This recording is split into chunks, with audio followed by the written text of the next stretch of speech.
Good morning. It's August 16th. Ron and I are here today to go over several topics with you. I have a license agreement with Ron to utilize his materials. The agreement requires me to share this notice with you. I do have his written permission to utilize his products in this manner. And here's our disclaimer, which you could read just as fast as I could say it. It's for educational and informational purposes only. No advice is being given today. And you alone are responsible for how you utilize the information that you learned today. Our agenda is to go over the current vision status. Then we're going to look at the market forecast update. And then our class for this month is going to be the bull put credit spread. Next month, we're going to cover the bull call credit spreads. And then we're going to wrap that up with, because if you combine those two, you get the iron condor. And Ron's been trading iron condors a lot. And so I thought that it'd be better to take the learning process in steps, give you a chance to master the bull put spread first, then the bull call spreads, and then we'll start talking about iron condors. Current version is K. It was updated August 3rd. The update fixed things with the chart, the options, and trade planner issues. We are currently troubleshooting one chart issue, but it doesn't seem to be a major problem at this point. We've got a user that couldn't get a chart. I was able to get the chart, but the timing seemed to be off on it. So we're digging into one situation on a chart, but we think that it's certainly a fringe. Otherwise, I'm not seeing any problems with charts. It's nice to have the options working well again, and trade planners working too. So if you have any issues, please let Ron or I know so that we can troubleshoot it for you. And then as far as current vision status, I'm still working on the online version, making some improvements in there now that we've got the options that I can compare the Pi Visions to the Windows version. And I've been tweaking some of that. So here's the market forecast, and Ron, take it away. There you go. Thank you, Tommy. Just to, again, to familiarize ourselves, what did we select for 2025? The interest rates flat, and they have been flat. I mean, Powell's under a lot of pressure to make a little, reduction, but we'll see what happens. Unemployment rate head up, price of oil down because of the plan to really, increase production. So I think we felt that the price of oil would be under pressure for the year, so that's the down. GDP growth rate flat. Had some good numbers, but flat says that we're going to be at a slow rate of GDP, 2 to 3% maybe for the year. The dollar stronger at the first year of the presidential or first year of the presidential term. Consumer sentiment flat. In our centric chart, we're going from C to A to B. It means we're going up to A, we're going to go down to B. So let's take a look at our forecast. This was the one that, those selections, okay, of those factors, 21.6% increase approximately, which is a significant upside change, for the S&P 500. And we've been on this track. We go now to look at the current state of where are we with the actual, the black line, and our forecast, the blue. You can see that after the first downturn there in March, the actual market went down significantly in April. We started to recover in May, and now by end of June, the forecast and the actual are right on. We were on for almost 3 months at the beginning of the year, and the market did take a real tumble. it's all recovered, and now the forecast suggests that the next couple of months are going to be somewhat flat till we get into the end of November for another, wave up to the end of the year there in December at about 7,000, somewhere in there. So we look at, how does this compare now if we take the current S&P 500 and do Outlook on it? What does Outlook show? Next slide, please, Tommy. Here we go. We said, this chart shows what happens if oil is flat, okay? We said oil down. If oil is flat, the forecast is less, 18%. Okay. Our selection was oil down.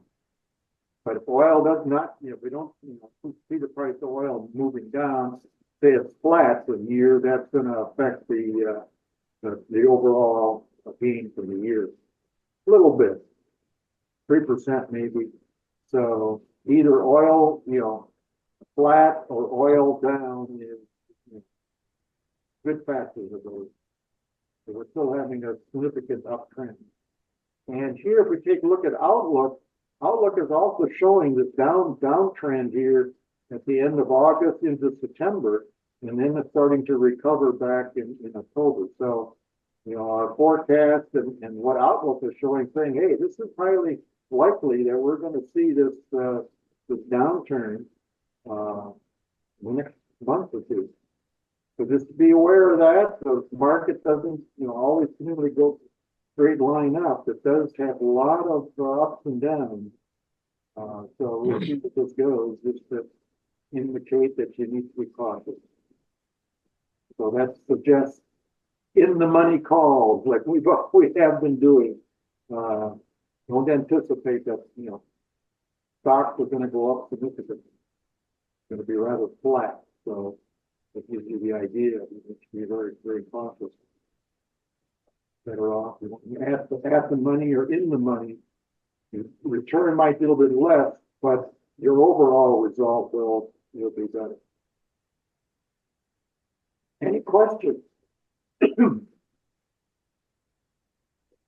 Yeah, I have a question, I guess, regarding interest rates. There's been more talk of maybe something happening in September with that.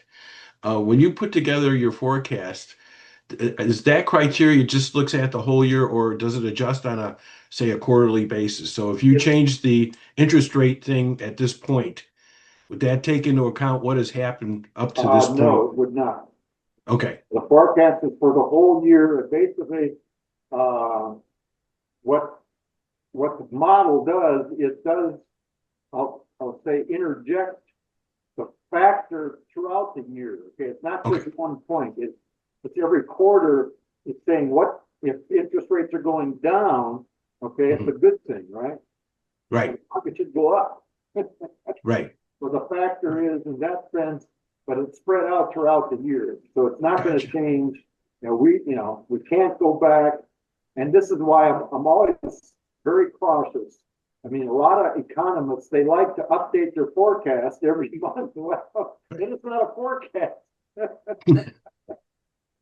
You notice that I've been sticking with the year results, and here's what we expect to happen for the year with these factors. Now, if they change a little bit, what is the effect? But the key is to not come out with a new forecast every month, because that's not a forecast. You're just tracking what the hell is happening. Everybody can do that. Okay, so you got to hold your ground. I know you can be wrong a lot, but you realize that if these factors hold for the year, this is what you would expect. Okay, so that's where we are right now. And interest rates might go down a little bit, but that's really not down. Okay, you got to go down 2 or 3% to say interest rates are going down. Just 0.5% or whatever he does in September. If it is a half, people are kind of thinking it might be a half now with pressure from the president, but we'll see what happens there. I don't think we're going to lower interest rates significantly. Very good. Thank you. So, Fed is, although a couple of governors have said they were, I think two that said that, they should reduce rates, but, they're not, not enough of them are saying that. The Powell, held it flat. So that's, that's the current situation on that side. Anything else? Anybody else got any question or comment or observation?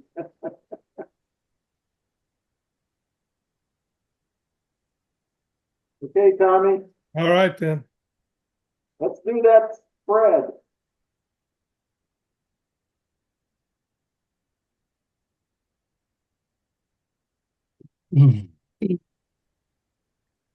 So as I said earlier, our class today, our session today is going to focus on a bull put spreads.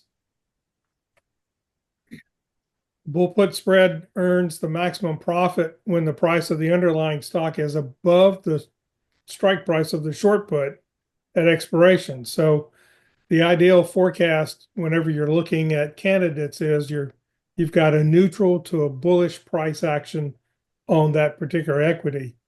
And it's very similar to selling naked puts or cash secured puts, except in this case, you buy a put at below those strike prices so that you're able to protect that and also limit the amount of capital that it takes to undertake the trade. By definition, it's made up entirely of put options on the same underlying stock. And it says a 1-to-1 ratio. That is, you're going to sell the same number of put contracts that you're going to buy. So it's a 1-to-1 ratio. And you're also using the same expirations. These are not calendar spreads where you've got one at one expiration and one at a different. These are all expiring on the same time. So as we've said earlier, you're purchasing a put that's got a lower strike price. You're selling the other put with a higher strike price. So all the techniques that you've learned about selling puts for income is what you use here. That's the first step. You're wanting to sell that put. And we'll talk about that a little bit later when we start looking at Trade Planner. You want to look at the same criteria there that Ron talks about in his books. These spreads are established at a net credit, and that's because the higher strike price is always going to be larger than the premium that's in that lower strike put. And so, all things equal, you're looking at this kind of price differential that always takes place. We're going to take an example here. Marvel, stock that we've recently had in our trade alert service this past week. You can look at doing a spread on it. It closed on Friday at 76.19. And a lot of people like to put on these spreads for a long period of time. When I say long period, I'm talking a month, maybe even 2 months. And you'll see different strategies that talk about put on the put and then put on the spread and then close it whenever you've made 55% profit or 60% profit, things like that. But so the example is built here around using a monthly expiration date of September. So to put this on, you'd sell the 70 strike put, and you'd get $2.88 for selling that. And most brokerage firms allow you to set this up as a single ticket so that you simultaneously buy the 65 strike put, and that would cost you $1.57 to do that. So the net credit you're receiving is $1.31.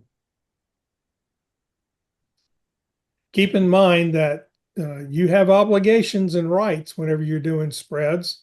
If you initiate a spread, you've got the obligation to buy Marvel at $70 if it's assigned, and you also have the right to sell it at 65. So even though that's at a loss, you're still protecting your trade and you're limiting your risk and your exposure to a big move down.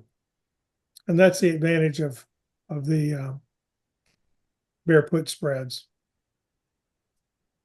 Your maximum profit, it's limited. You can't get more than $1.31. This occurs whenever the underlying is at or above the higher strike price. Remember, that's the put that you sold. The break-even point is calculated by taking that strike, the higher strike, the one that you sold, and subtracting the credit that you received from it. So in this example, our break-even point's going to be $68.69. And your maximum loss, we've talked about that as being an advantage of spreads. You're limited in how much you can lose, and that's going to occur when the underlying is at or below the lower strike price. That's the strike price of the put that you bought. And that's calculated by taking the difference in the strike prices and then looking at the credit received. Now, I think I got a typo. It's 70 and 65, not 70 and 60. So here's what the profit and loss graph looks like. You see where I said we sold the put at 70, we bought the put at 65. Maximum profit, $1.31. And then the maximum loss is being $3.69. And most brokerage firms will tell you what your probabilities are on these prices. And Fidelity provided these numbers, and it's based on Black-Scholes modeling, which is a way that they can price out options. And so the probability of it being above 68, 69 is about 76% and about 24% being below. So it's I don't know if you would call that good or bad, but certainly it's better than a 50-50 deal. And you've got a reasonable probability is, I would say, in your favor more than the loss. You would obviously need to monitor these trades, and if you have to make any adjustments, generally speaking, you can adjust those before expiration. And whenever you think maybe if your puts in the probability of being assigned, then you maybe look at those things. So again, this is just to show you kind of graphically where these spread would take place in terms of the history of the graph. You got the selling of the 70 strike put, the buying of the 65. As it turned out, and this was not by design, it just happened to be that way, that's pretty close to the current sell-on loss for Marvel, and almost there at the top of the bottom leg of the V, where you would be buying the 65 strike. That's got nothing to do with choosing those strike prices. I can assure you, we chose those prices way before we had even looked to see what this looks like. But it gives you an idea that Marvel's not been down into this range. You'd have to go back a couple of months, back into June. But certainly if Marvel were to take some kind of a move down substantially, as you see like happened there in March and April, you're protected. And you're not going to, your maximum loss is set whenever you put the trade on. That's really important in the case of Marvel, and it doesn't show up here, and that is if you were doing this 1 month spread, you've got earnings coming out week after next. And so there could be big moves during earnings. This is a way that you could trade earnings and limit your risk and exposure. Because you hear a lot of people say, oh, you shouldn't trade during earnings. And we even say that. You need to avoid earnings. We like to avoid earnings for our covered calls and our naked puts. But if you were doing a spread, it's probably less critical for you to be able to do that. because you've got protection both on the upside and on the downside. And what this is all about is using Trade Planner. And so we wanted to show the setup here for Trade Planner. You can sell a put and buy a put. That's the setup. We chose Marvel, and I chose 200 shares because that's what we had done in the trade alert here this past week. And so you can see that we've got the selling of the 70. We're buying the 65.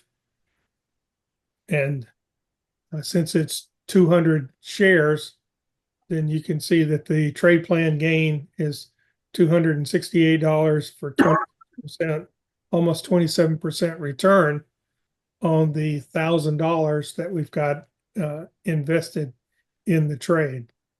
That $1,000 comes from it being a $5 spread times 200 contracts. So that's where you get the funds to invest from.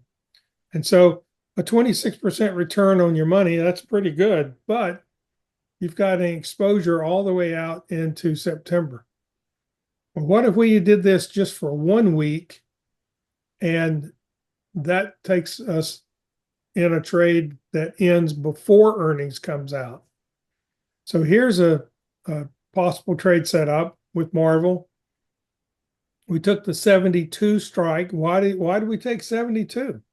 Well, we took that because of the put factor being 1.03, the probability of assignment being 1%, 1.12, and it's got 2 stars as the best fit for that. So again, start off your trades by looking at what the best fit criteria is for the short put, the one you're selling, and then just merely go $5 below that for a $5 spread, or you could go $10 below it for a $10 spread.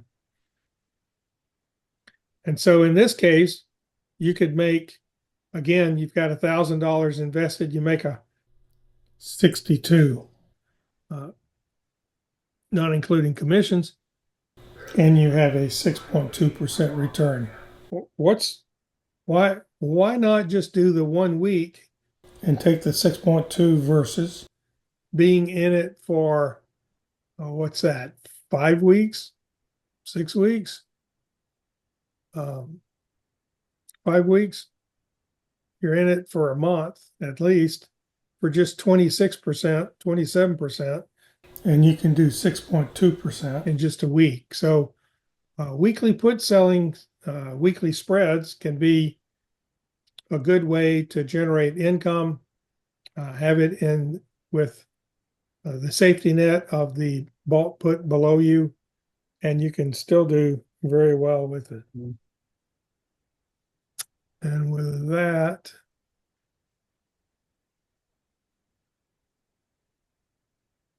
we're into the questions.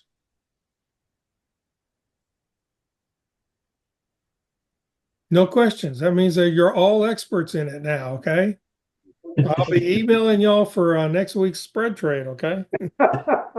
We all just fell off the turnip truck. You see the smoke coming out of the ears here, right? Yeah.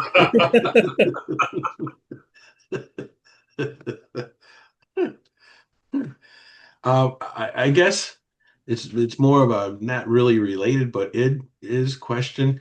So in order to do this strategy, then you probably have to have a margin account, wouldn't you? Yes, you would need a margin account, or you can do it. You can do it in your IRA accounts. Okay, so if you were in an IRA account, if you sold a put, they make you secure the entire thing with cash. Yes. But since you're selling, since you're buying a put to cover the downside in an IRA account, you only have to put up the $1,000 as opposed to the full amount. So it's a good way to trade in your IRAs, but you'll find people out there.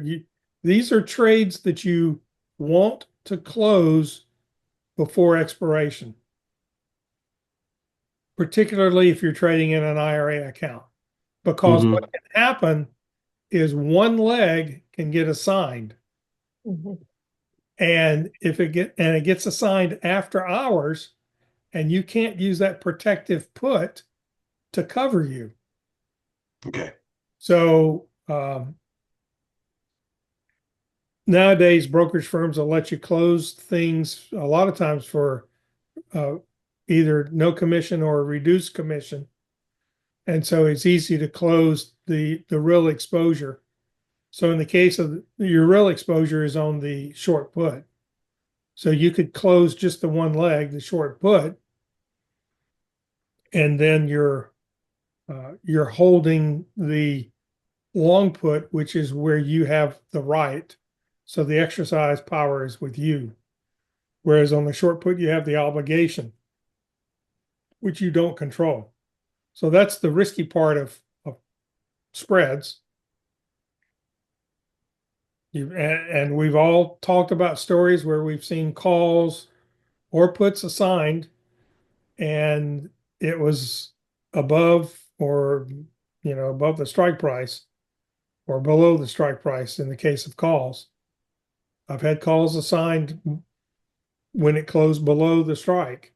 I've had puts assigned when it was above the strike. So um, you got to pay attention to that. And even if you're $2 or $3 out of the money, I mean, it can be that wild day, and it can move. Remember, that's the other point, Dave. The options market closes not at 4 o'clock. The option market, and I see Robert over here shaking his head. It closes, and you got to talk to your broker. But in the case of Fidelity, it's 15 minutes. But I think in the case of the Chicago Board of Options Exchange, I think it's actually 20 minutes. So if an underlying suddenly moves down, I'll give you a real good example from this week.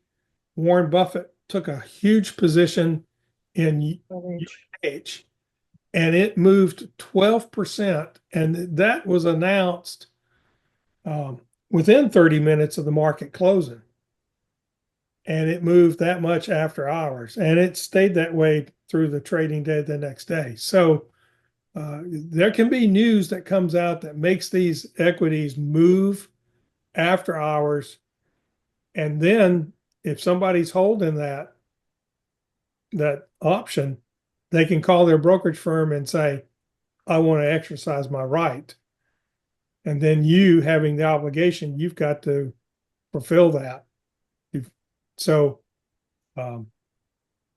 as a matter of practice, I close them. Even if I'm $2 or $3 or $4 out of the money, I close them, particularly in the IRA accounts.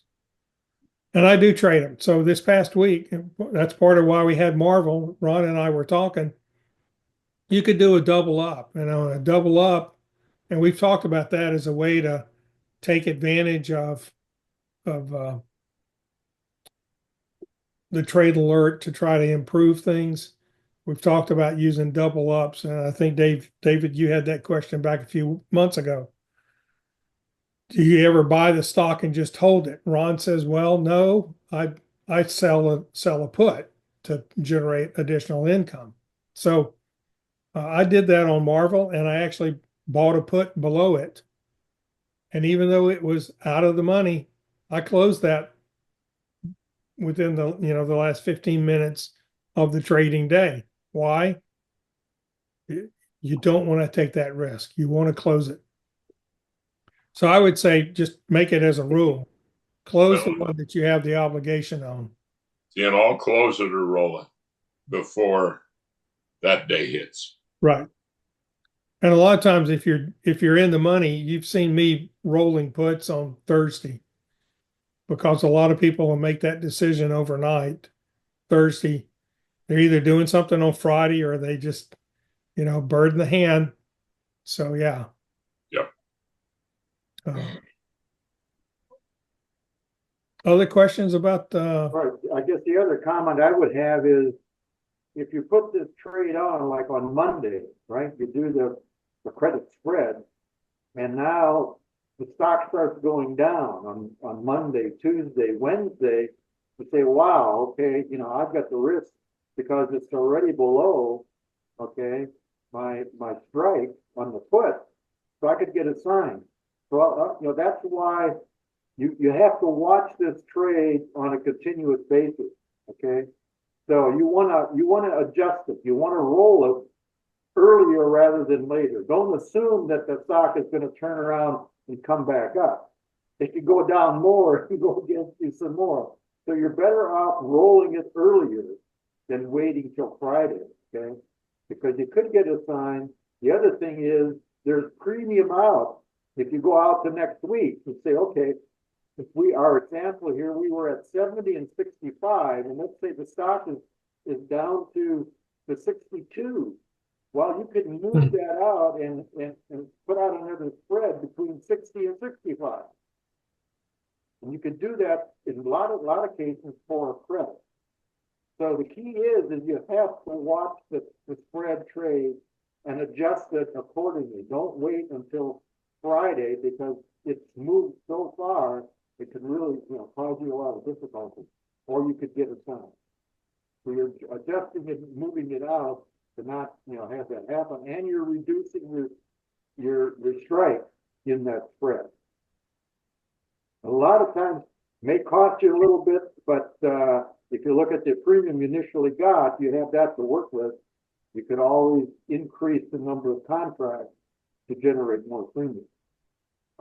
Again, you're adding more risk, but when you have a spread, you have $1,000 in the example. We had $1,000 at risk.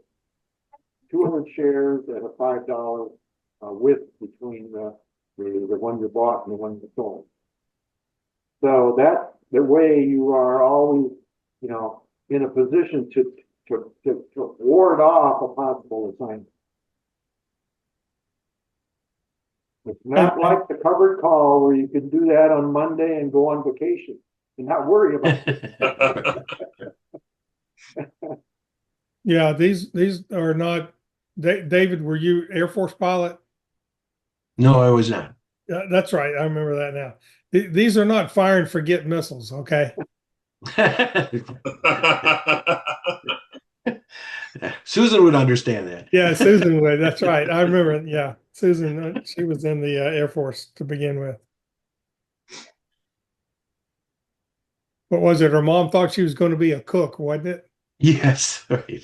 You'll be peeling potatoes, not flying She's airplanes. like, no, Mom, I'm flying airplanes. Okay. Okay. Well, Ron's going to go over those points again when we get to the iron condor, because adjustments on those iron condors are something that Ron talks about a lot, and you have to have as a technique. So even though we're taking this in small bite-sized pieces, what Ron says is true, and it's very applicable when you get to the iron condor setups.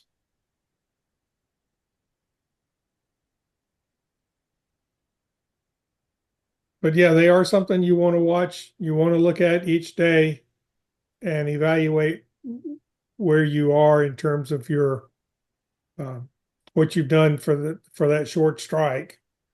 That's really what you've got to be focused on, just like you have to with a naked put or a cash secured put. You got to be focused on what's happening to that trade. It's when you play Monopoly with it and just put some trades together, but don't actually place them and follow it and see how it works out. Yeah. Okay. Any other questions? Scott's going to be pooped by the time he's done running. Yeah, I know.